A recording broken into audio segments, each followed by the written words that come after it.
Welcome to BRK news. అందరికీ శుభవార్త అని చెప్పుకోవాలి. ఏంటంటే సో ఒక యూనివర్సల్ ప్రాబ్లం ఉంది, అది ఒబెసిటీ. అంతేకాదు డయాబెటీస్, ఇక వీటి వల్ల వచ్చే కాంప్లికేషన్స్ చాలానే ఉంటాయి, గురక ఇలాంటి సమస్యలు. వీటన్నిటికీ చెక్ పెట్టే ఒక దివ్య ఔషధం వచ్చింది. దాన్ని ఎలి లిల్లీ అనే సంస్థ తయారు చేసిందని చెప్తూ ఉన్నారు. అసలు ఏంటి ఇది, అందరూ తీసుకోవచ్చా ఈ ఇంజెక్షన్? సో దీని గురించిన పూర్తి వివరాలు తెలుసుకుందాం. మనతో పాటు ఉన్నారు ప్రముఖ జనరల్ ఫిజిషియన్ డాక్టర్ రాజేష్ చుక్కాల గారు.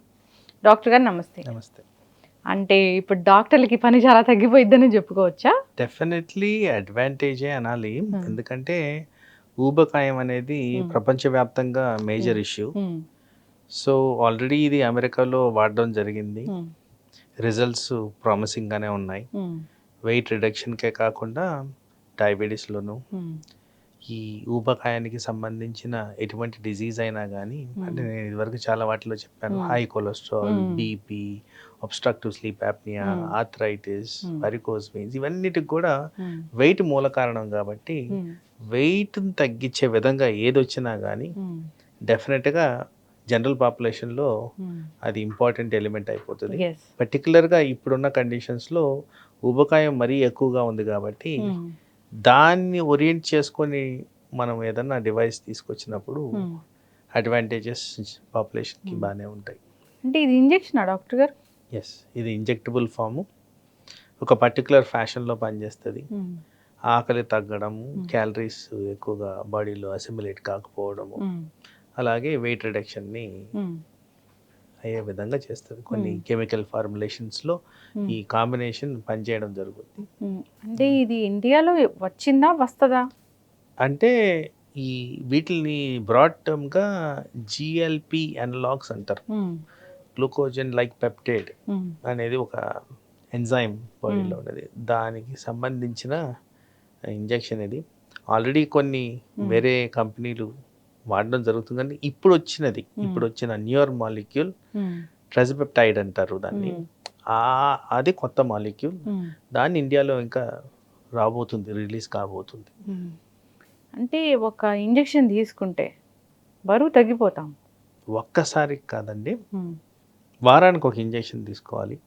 జనరల్గా రిజల్ట్ రావడానికి 3 months or 4 months పడుతుంది. సో ప్రామిసింగ్ థింగ్ ఏంటంటే around 10 to 15% reduction of weight అనేది క్లియర్గా ఉండబోతుంది అనేది చెప్తున్నారు. హౌ మన ఇండియన్ సబ్సెట్ ఆఫ్ పాపులేషన్లో ఎలా ఉండబోతుంది వాడిన తర్వాతే చెప్పాలి. ఆల్రెడీ సైంటిఫిక్ డేటా ప్రకారం చూస్తే మాత్రం సిగ్నిఫికెంట్ రెస్పాన్స్ ఉంది in terms of weight reduction. 10 to 15%. 10 to 15%. Okay, మరి డయాబెటీస్?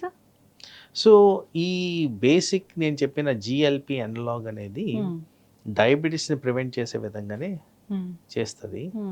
కాకపోతే దీంట్లో ఉన్నది ఏంటంటే ఇంకొక మాలిక్యూల్, అంటే ఇంకొక ఎంజైమ్ని కూడా ఇది ఇన్హిబిట్ చేస్తుంది, జిఐపి అనే దాని మీద.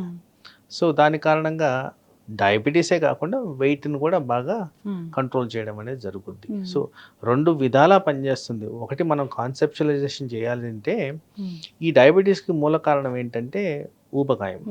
సో అందరికీ తెలిసిన విషయం, టైప్ 2 డయాబెటీస్లో ఇన్సులిన్ రెసిస్టెన్స్ అనేది ఉంటుంది. సో ఇన్సులిన్ ఉన్నా కానీ అది చేసే పని సరిగ్గా పని చేయట్లేదు, ఆర్ బాడీ సరిగ్గా రెస్పాన్స్ కావట్లేదని. ఎప్పుడైతే ఊబకాయాన్ని తగ్గించగలుగుతామో అప్పుడు డబల్ ఇంపాక్ట్, వెయిట్ రిడక్షనే కాకుండా ఈవెన్ ఇన్సులిన్ సెన్సిటైజేషన్ అనేది పెరిగిన దానివల్ల షుగర్ కంట్రోల్ ఈజీగా వస్తుంది, ప్లస్ వెయిట్ కూడా మెయింటైన్ అవ్వడం జరుగుతుంది. షుగర్ కంట్రోల్లోకి వస్తుందా డాక్టర్ గారు? డెఫినెట్లీ. పూర్తిగా తగ్గిపోతుందా? పూర్తిగా తగ్గిపోవడం, కంట్రోల్లోకి వస్తుంది.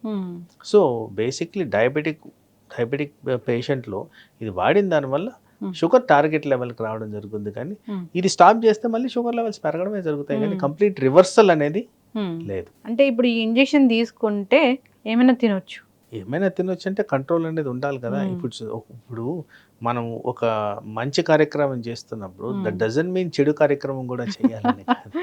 తిండి అంటే చెడు కార్యక్రమమే అసలు. సో బ్యాలెన్స్డ్గా చూసుకోవాలి. సో డయాబెటిక్ ప్రికాషన్స్ ఏవైతే ఇన్ జనరల్ ఉంటాయో, లైక్ వెయిట్, ఎక్సర్సైజ్, డైటింగ్, ఇవన్నీ చేస్తూ ఈ ఇంజెక్షన్ తీసుకున్న దానివల్ల అడిషనల్ బెనిఫిట్స్ అనేవి వస్తాయి మనకి. ఓకే, అంత రిస్క్ అయితే ఉండదు. రిస్క్ అంటే దీని సైడ్ ఎఫెక్ట్స్ దీనికే ఉన్నాయి. సో ఈ ఇంజెక్షన్ తీసుకున్న దానివల్ల first and foremost side effect expensive. ఇప్పుడు అక్కడ వెస్టర్న్ వరల్డ్ లో దాన్ని $1,000 కింద చెప్తున్నారు. $1,000. సో చాలా ఎక్స్పెన్సివ్. పర్ వీక్ $1,000 ఎక్స్పెన్సివ్ మనం చేయాలి, ఖర్చు చేయాలి. సో ఆ విధంగా చూసుకుంటే అది ఎక్స్పెన్సివ్ నెంబర్ 1. నెంబర్ 2 టాలరేషన్, ఎందుకంటే వామిటింగ్ సెన్సేషన్, లూజ్ మోషన్స్, కడుపు ఉబ్బరము, కాన్స్టిపేషను, ఇలాంటివి వీటితో సైడ్ ఎఫెక్ట్స్ కింద గమనించారు. మరి ఎవరికి సూట్ అవుతుంది ఎవరికి సూట్ కాదనేది వాడిన తర్వాతే ఏర్పడుతుంది. మరి అంత ఎక్స్పెన్సివ్ మెడిసిన్ వాడినప్పుడు మనకి సూట్ కాకపోతే అది కొద్దిగా డిఫికల్టే సిచ్యువేషన్. వీక్లీ వన్స్ అట్లా ఎన్ని నెలలు తీసుకోవాలి డాక్టర్? ఇంకా షుగర్ ఉన్న కాలం అది వాడాల్సిందే కదా. అంతే. ఇక్కడ మనము 2 డిఫరెంట్ థింగ్స్. ఒకటి వెయిట్ రిడక్షన్, ఒకటి 2 షుగర్ అయితే లైఫ్ లాంగ్. వెయిట్ రిడక్షన్ అంటే కొంత టార్గెట్ ఓరియంటెడ్గా ఉన్నప్పుడు ఎంత రెడ్యూస్ కావాలనే దాన్ని బట్టి ఆ పర్టికులర్ కండిషన్ బట్టి మనం వాడడం అనేది జరుగుతుంది. HbA1c ఒక 10 ఉంది డాక్టర్ గారు. అలాంటప్పుడు వీళ్ళు వీక్లీ వన్స్ ఈ ఇంజెక్షన్ తీసుకోవాల్సిందేనా? ఈ ఇంజెక్షన్ మీద ఉండాలి అన్నప్పుడు ఇది అవైలబుల్ యాజ్ అన్ ఆప్షన్. ఇప్పుడు మీరు చెప్పేది ఏంటంటే ఇది ఒక్కటే కాదు, చాలా రకాల డయాబెటిక్ మెడిసిన్స్ అవైలబుల్ ఉన్నాయి. ఇది మార్కెట్లో కొత్తగా వచ్చింది కాబట్టి దీని యూటిలైజేషన్ అనేది మనకి సర్వీస్లో ఉంది. ఎవరైనా సరిగ్గా కంట్రోల్ చేయలేకపోతే ఇది వాడిన దానివల్ల వెయిట్ తగ్గడము, షుగర్ కంట్రోల్ రావడం కూడా జరుగుతుంది. కాబట్టి 2 విధాల బెనిఫిట్స్ ఉన్నాయి. కాబట్టి డెఫినెట్గా దీనికి ఒక ఎడ్జ్ అనేది ఉంది. బట్ మోస్ట్ ఇంపార్టెంట్గా చాలా ఎక్స్పెన్సివ్ మెడిసిన్. ఎప్పుడు వస్తుందో ఇండియన్ మార్కెట్లో? మరి ఆల్రెడీ మార్చ్ ఎండింగ్కే వస్తుందని చెప్పారు. I think it's already available నా ఉద్దేశం. అడుగుతున్నారా డాక్టర్ పేషెంట్స్ వచ్చిన వాళ్ళు మిమ్మల్ని? ఇంకా అంత అంటే అంత ఓరియంటెడ్గా లేరు. బట్ నవ్ అండ్ దెన్ చాలా మంది ఎప్పుడైతే న్యూస్ పేపర్స్లో వచ్చేసిందో వాటి గురించి ఎంక్వైరీ చేయడం జరుగుతుంది. సో యూసేజ్ అనేది చేసిన తర్వాతే దాని బెనిఫిట్స్ అనేవి మనం డిసైడ్ చేయాల్సిన అవసరం. అయితే మీరు ఒబెసిటీ అన్నారు తగ్గిపోతుంది, డయాబెటీస్ అన్నారు తగ్గిపోతుంది, మరి గురకకి దీనికి మందుకి ఎలాంటి సంబంధం? ఈ గురక అనేది ఏంటంటే ఈ మధ్యకాలంలో ఎక్కువ మందికి అబ్స్ట్రక్టివ్ స్లీప్ యాప్నియా అంటాం. ఎక్కడైతే oxygen carbon dioxide miss match ఉండి సాధారణంగా రాత్రులు బాగా గురక పెట్టడం అనేది జరిగినప్పుడు ఇలాంటి ప్రక్రియ జరుగుద్ది. సో ఎప్పుడైతే వెయిట్ తగ్గుద్దో ఆ వెయిట్ కారణంగా తగ్గేది ఏంటి? ఫ్యాట్. ఈ ఫ్యాట్ తగ్గినప్పుడు మేము జనరల్గా మెడికల్ టర్మినాలజీలో లాక్సిటీ అంటాం. అంటే లూజ్గా ఉన్న స్ట్రక్చర్స్ ఇన్ ద బాడీ, వాటి వల్లే గురక అనేది వస్తుంది. ఇప్పుడు ఈ గాలి లోపల నుంచి బయటికి తీసుకోవడంలో ఆ ఎయిర్వేస్ మొత్తం కాస్త లూజ్ ఉండడం వల్ల దాని ఫ్లటరింగ్ వల్ల సౌండ్ వస్తుంది. ఎప్పుడైతే ఈ ఊబకాయాన్ని తగ్గించగలుగుతామో డెఫినెట్లీ ఆ ఇంపాక్ట్ ఈ అబ్స్ట్రక్టివ్ స్లీప్ యాప్నియా మెకానిజంలో కూడా మనకి బెనిఫిషియల్ ఎఫెక్ట్స్ చూపిస్తాయి. సో ఆ కారణంగా దాంట్లో కూడా రోల్ ఉన్నట్టు శాస్త్రపరంగా రుజువులు ఉన్నాయి. సో దానికి కూడా బెనిఫిషియల్ ఎఫెక్ట్స్ అనేవి ఉంటాయి. ఊబకాయానికి సంబంధించి ఏవైతే డిజీజెస్ ఉన్నాయో వీటిలన్నిటిలో కూడా ఈ పర్టికులర్ టైప్ ఆఫ్ మెడిసిన్కి డెఫినెట్గా రోల్ ఉన్నట్టు ఎస్టాబ్లిష్ జరిగింది. ఇప్పుడు ఈ మందు తీసుకున్నా ఇది ఒక్కటే మ్యాజిక్ చేస్తుందని అనుకోవడానికి లేదు కదా డాక్టర్ గారు. మన హెల్తీ లైఫ్ స్టైల్ అనేది మనం ఖచ్చితంగా మెయింటైన్ చేయాలి. 100%. అంటే మీరు ఫోకస్ చేస్తున్నది ఏంటి? ఓన్లీ ఫర్ డయాబెటీస్ అండ్ వెయిట్కి. మరి మిగతా మెడికల్ కండిషన్స్ అవన్నీ ఎలా పోతున్నాయి? అవన్నీ control. For example blood pressure ఉంది, బ్లడ్ ప్రెషర్ మందు వేసుకోవాల్సిందే, దానికి చేయాల్సిన జాగ్రత్తలు తీసుకోవాల్సిందే. సో అండర్లయింగ్ మెకానిజం ఏదైతే ఉంటుందో life style disease and life style అనేది అది మెయింటైన్ చేయకపోతే మనకు ప్రాబ్లంగానే ఉండొచ్చు. ఇప్పుడు ఎవరైనా బరువు పెరుగుతున్నారు అంటే వాళ్ళకి ఏదైనా జబ్బు ఉంటేనే బరువు పెరుగుతారా డాక్టర్ గారు? అనారోగ్య సమస్య ఉంటేనే బరువు పెరుగుతారా? వెయిట్ పెరగడానికి ప్రథమ కారణం లెస్ యాక్టివిటీ, ఓవర్ ఈటింగ్. జబ్బు కాదు ఫస్ట్. సో వాస్తవానికి మనం చేయాల్సిన అమౌంట్ ఆఫ్ యాక్టివిటీ చేస్తున్నామా? రెండోది మనం కన్జ్యూమ్ చేసే క్యాలరీస్కి తగ్గట్టు మన యాక్టివిటీ ఉంటుందా అని. సో మోస్ట్ ఆఫ్ ఇట్ ఏంటంటే ఒక మిస్ మ్యాచ్. మనం తినే ఆహారానికి మనకి రిక్వైర్మెంట్ ఉన్న ఆహారానికి చాలా డిఫరెన్స్ ఉంది. ఫర్ ఎగ్జాంపుల్ ఐడియల్గా కూర్చున్న నాలాంటి డాక్టర్కి మ్యాక్సిమం ఒక 1000 to 1200 క్యాలరీస్ సరిపోతాయి. అదే 1500 క్యాలరీస్ తిన్నానుకోండి, విత్ ఇన్ నో టైం నేను వెయిట్ గెయిన్ అయిపోతాను.